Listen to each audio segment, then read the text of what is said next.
समाचार न्यूज। देख पा रहे हैं ईद मिलादुन नबी पूरे देश में बड़े पैमाने के साथ मनाया जा रहा है। तो आज हमारे साथ डॉक्टर जफर खान हैं, इनसे चर्चा करते हैं ईद मिलादुन नबी के बारे में। सर जी, एक चीज पर हम चर्चा करना चाहते हैं आपसे। जैसे आज पूरे देश में ईद मिलादुन नबी के बारे में बड़े प्यार से मनाया जा रहा है और अभी पूरे भारत में बड़े पैमाने के साथ जुलूस भी निकाला गया। तो हम जानना चाहते हैं कि मोहम्मद साहब का जन्म के बारे में आप बताएं। मोहम्मद साहब का जन्म आज से लगभग 1500 साल पहले सऊदी अरब के मक्का में जी हुआ था और मक्का नाम का एक शहर था उसमें हुआ था। और आपकी मृत्यु जो है वो मदीना शहर में हुई थी। जी जन्म मक्का में हुआ, मृत्यु मदीना में हुई। और ऐसा मानते हैं कि उसी दिन जन्म भी है, उसी दिन मृत्यु भी है। इसीलिए पहले लोग इसको 12 वफात कहा करते थे। तो 12 तारीख की वफात वाले इंतकाल करना मरना। तो ये है 12 रबीउल अव्वल को तो लोग 12 वफात भी कहते थे। तो 12 रबीउल अव्वल का ये महीना होता है जी। इस महीने का नाम रबीउल अव्वल, जैसे जनवरी फरवरी होता है अंग्रेजी में, वैसे ये महीना अरबी हिसाब से रबीउल अव्वल जी। रबीउल अव्वल की 12 तारीख को हुजूर सल्लल्लाहु अलैहि वसल्लम की पैदाइश हुई थी, सुबह लगभग 4 बजे के आसपास। तो इस वक्त वो पैदा हुए थे। आपके वालिद का इंतकाल हो चुका था, आपके वालिद नहीं थे। आपके दादा ने आपकी परवरिश की थी जी। और चूंकि कुलीन उसमें थे तो उसमें होता ये था अरबियों में कि दूध जो है किसी दूध पिलाने के लिए किसी दाई को इंतजाम किया जाता था। तो एक हलीमा नाम की दाई थी, उनके बच्चे थे, उनके पास भेजे गए। पैदा होने के बाद जी, तो जब पैदा हुए हैं उसके बाद जो है उनको उसके बाद दाई हलीमा के पास ले गए। दाई हलीमा का उन्होंने दूध पिया और उसी दूध मतलब पिया, बाद में अपने माँ का भी जो पिया होगा जी, बिल्कुल दाई हलीमा को पिया था। और आखिरी वक्त तक जब तक दाई हलीमा जिंदा थी, आती थी तो वो देखते ही जो है खड़े हो जाते थे और अच्छा चादर बिछा के वहाँ पे उनको बिठाते थे। दाई हलीमा का स्थिति क्या थी? अब जैसे वो गरीब परिवार हुआ करता था, उनके बच्चा था, वो एक अपने बच्चे को पिलाती थी, उनको पिलाती थी। ये हमेशा तो वहाँ का कस्टम था सऊदी में कि जो अमीर वर्ग होता था वो दूध के लिए किसी दाई का इंतजाम करता था और दाई को दूध पिलाता था जी। तो दाई को दूध पिलाती थी। तो दाई हलीमा का भी बहुत बड़ा योगदान था। उनकी चर्चा होती है, हमेशा चर्चा होती है जब तक वो थी। और जब तक वो थी तब तक हुजूर सल्लल्लाहु अलैहि वसल्लम के सामने जब वो आ जाती थी तो वो खड़े हो जाते थे और अपनी चादर में बिछा करके बिठाते थे जी। अच्छा, जहाँ तक हमें मालूम है दाई हलीमा बहुत गरीब थी और ये सुनने में आया कि जब मोहम्मद साहब उनकी गोद में जाते हैं उनकी स्थिति बदलती ही जाती है और पूरी रीति से जो उनकी गरीबी स्थिति थी वो पूरी रीति से बदल जाती है। 2 साल के बाद जो है जी, वो बाद में क्योंकि उनके वो थे जानवर थे, वो वहाँ जैसे भेड़े होती हैं उस टाइप के वहाँ दुम्बे होते हैं जी। तो वो दुम्बों को चराया करते थे, अपने उनके दाई हलीमा की दुम्बों को भी चराने जाया करते थे। तो दुम्बे बढ़ते गए, ये भी उसमें मदद करते रहे, जब वहाँ रहे तो यहाँ रहे जी। तो ये वो हुए। उसके बाद फिर एक्चुअली 40 साल की ये पहले हुए, ये तिजारत करते थे। तिजारत का मतलब है व्यापार जी। अरबियों का हमेशा से ये रहा है कि वहाँ तो खेती तो होती नहीं थी, तो जहाँ खेती नहीं होती वहाँ लोग व्यापार करते हैं। जैसे आपके अपने यहाँ भी जो आपके रेगिस्तान का इलाका, राजस्थान का इलाका है, वहाँ के लोग खेती करते नहीं, वो व्यापार करते हैं। उसी तरीके से मारवाड़ी वर्ग व्यापारी कहा गया है। मारवाड़ी राजस्थान के ही होते हैं, वहाँ व्यापार ही होता है। इसी तरीके से अरब में भी लोग व्यापार किया करते थे। और मोहम्मद साहब मिस्र से लेकर के अरब तक सामान लाना बेचना ये काम किया करते थे अपने नए उम्र के उसमें। और उनके जो मालिक थी वो एक विधवा थी, जभी बहुत उनके पैसा था। तो बाद में इनकी उम्र लगभग मतलब कम थी, अभी इस वक्त मुझे पक्का याद नहीं, कम थी। और उनकी उम्र ज़्यादा थी, लगभग 10-15-20 साल बड़ी थी। तो उनके साथ उन्होंने शादी की। और चूंकि वो विधवा थी तो सबसे पहला तो उन्होंने ये विधवा विवाह की शुरुआत करी। पहली जो निकाह इनके साथ हुआ है विधवा, ठीक। तो विधवा विवाह की शुरुआत कराई। तो शादियां इनकी कई हुई, लेकिन वो कुछ वजूहात थी जिन वजह की वजह से ये सुनने में बहुत कम उम्र में इनका जो निकाह हुआ। और एक चीज और भी जाती है, जैसे ये कहा जाता है कि मुसलमानों में कई शादियों की इजाजत है।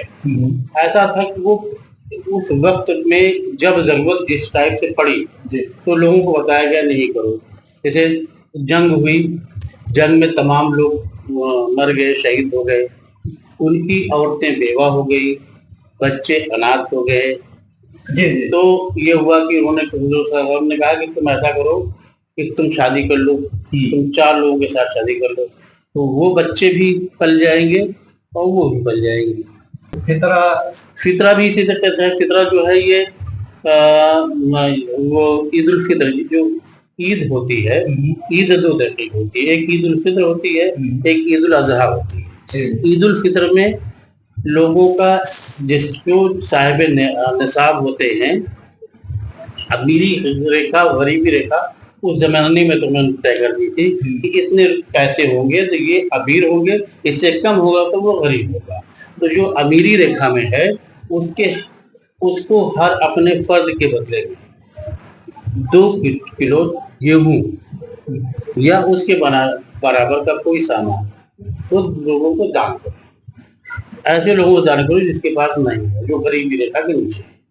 ये सारे लोगों के लिए है जो गरीब जो अमीर हैं। ज़कात का इसी तरीके से है, ज़कात में 2.5%। अगर आप अमीर हैं तो आपकी ज़रूरियात से ज़्यादा जो भी पैसा है, जो भी सामान है, उसका 2.5% आप अपने गरीबों को उसको दीजिए, दान कीजिए, जिससे कम से कम वो भी आपके बराबर हो जाए। हाँ, उन्होंने ये तरीका लगाया था। लेकिन चीज़ ये होती है कि तमाम कस्टम आते आते तमाम बुराइयां बीच में आ जाती हैं। जैसे कोई बात हम कहते हैं 10 आदमी तक पहुंचते पहुंचते उसमें तमाम चीजें मिल जाती हैं। इस टाइप की चीजें तमाम इधर से उधर होती रहती हैं। और लोग अलग चीज का मसला मिला करके, अलग चीज में मिला करके उसको दूसरी शक्ल दे करके सामने पेश करते हैं। तो ये चीज है। मेरा जो प्रश्न था, आपने सारी चीजों को आपने बता दिया, पूछने की कोई जरूरत नहीं पड़ी। लेकिन एक चीज हम और जानना चाहेंगे आपसे, जैसे ईद मिलादुन नबी के बारे में आपने बता दिया, लेकिन ये मोहम्मद साहब का जन्मदिन क्या एक ही तारीख होता, जैसे आज 16 तारीख आज मनाया गया, तो क्या यही एक ही मतलब साल में आता है कि कभी भी मनाया जा सकता है? नहीं, ऐसा है कि चूंकि वो इस्लामिक जो कल्चर है वो चांद के हिसाब से चलता है। सोलर से और लूनर से में 10 दिन का फर्क है। तो ये चांद के हिसाब से 12 तारीख रबीउल अव्वल के 12 तारीख को, अब ये 10 दिन अगले बार और पहले हो जाएगा। जैसे आज 16 है तो हो सकता है अगली बार 6 हो जाए या 5 हो जाए। तो ये है।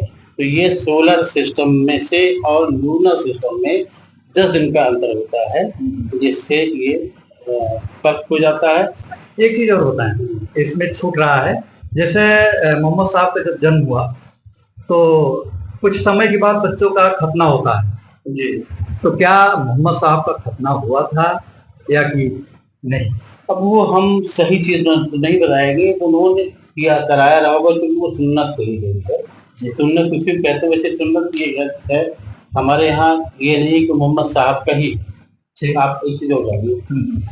हमारे यहाँ जैसे हिंदी में हिंदू कहते हैं मनुष्य, पहला मनुष्य। अच्छा, मनु कह गए।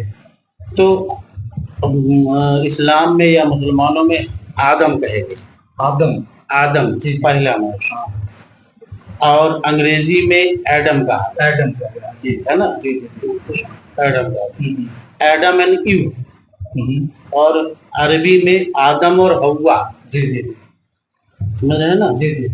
तो एक चीज और भी जानिए, जैसे आदम पैदा हुए, आदम जैसे कहा गया है कि आदम को उतारा गया संसार में, वो आपके अफ्रीकी इलाके में उतारा गया, और ये हव्वा जो है ये उतारी गई आपके लंकन इलाके में उतारी गई, श्रीलंका जहाँ। ये दोनों एक दूसरे को ढूंढते हुए कहाँ मिले? अरब के उस जगह पर जहाँ अब काबा है, वहां दोनों मिले। उन्होंने उस वक्त वो काबा बनाया, एक घर बनाया, और वहां उन्होंने शुक्र अदा किया ईश्वर का, धन्यवाद किया कि आपने हम दोनों को मिला दिया। ये माना गया कि तब से काबा है। और एडम से लेकर के मोहम्मद तक, तो उसके बाद फिर अब्राहम, हजरत इब्राहिम आए। आते गए, मुसलमानों में कहा गया है कि 1,76,000 से ज्यादा पैगंबर दुनिया में आए। हर जबान के लोगों में आए, हर कल्चर के लोगों में आए। ईश्वर ने भेजा अपने संदेशवाहक को, उनको बताया। अब ये चीज ये है कि बाद में हजरत इब्राहिम के वक्त से ये हुआ कि नहीं, अब जो है कि इब्राहिम के वंश में ही जो पैगंबर आएंगे वो इब्राहिम के वंश में ही आएंगे, जिसको आप अब्राहम कहते हैं अंग्रेजी में, हैं।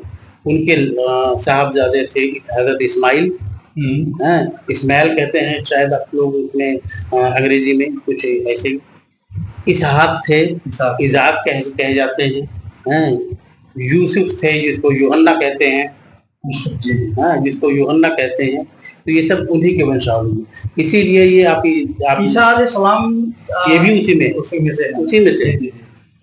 इसीलिए इसको अब मतलब मुस्लिम, ईसाई और यहूदी धर्म को अब्राहमक रिलीजन कहा जाता है। इसमें इब्राहिम के से नीचे बाद वाले जो भी उनके परिवार के थे, वही लोग मैसेंजर थे। तो उसके बाद से ये हुआ कि ये मैसेंजर हैं। अब्राहम के बाद के परिवार से ही कोई ना कोई मैसेंजर होगा।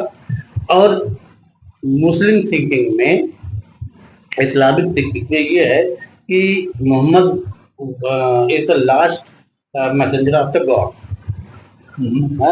ईश्वर के आखिरी पैगंबर, ये वो है। और लोगों में ये है, जैसे ईसाइयों में ये है कि आएगा, जैसे मुसलमानों में भी किसी की थिंकिंग ये है कि नहीं, ईसा वापस आएंगे, जैसे थे वैसे वापस आएंगे। लेकिन ईसाइयों में है कि नहीं, वही आएंगे। ईसाइयों में उन्होंने खुदा की बेटा बताया है। मुसलमानों में ये कहा गया है कि नहीं, वो इस चीज से पाक है, ना उसका कोई बेटा है, ना वो किसी का बेटा है। अगर वो बेटा हो जाएगा या वो हो जाएगा, तो वो उसमें हम लोगों की जैसी जो गंदगियां हैं वो भी मिल जाएंगी। तो वो तो सृष्टि करता है, वो तो सृष्टि करता है। इसीलिए उसकी मूर्ति नहीं हो सकती। क्यों नहीं हो सकती? इतनी बड़ा है, इतना बड़ा है, ऐसे छोट तो हमारे मुरी नहीं है। अरे इतना बड़ा यहाँ लगे लंदन तक, और क्या वो जो दुनिया है। तो मुसलमान ये कहा गया है कि ला बहादुर, इसका कोई मतलब हद ना हो जी। गॉड जो है जिसका कोई बाउंड्री लेस हो, कोई भी वो बाउंड्री नहीं है जी। बहुत ऊंची चीज आपने बताई और ये सच्चाई है। लेकिन आखिरी में हम आपसे जानना चाहेंगे कि जो मोहम्मद साहब का जन्म मैंने आज देखा कि कई प्रकार के लोग लिखे हुए थे, यही नहीं कि मुस्लिम के समाज के लोग हैं और भी, क्या कहेंगे इसके बारे में? नहीं तो बहुत अच्छी बात है, सारे लोगों को मिल के बनाना चाहिए।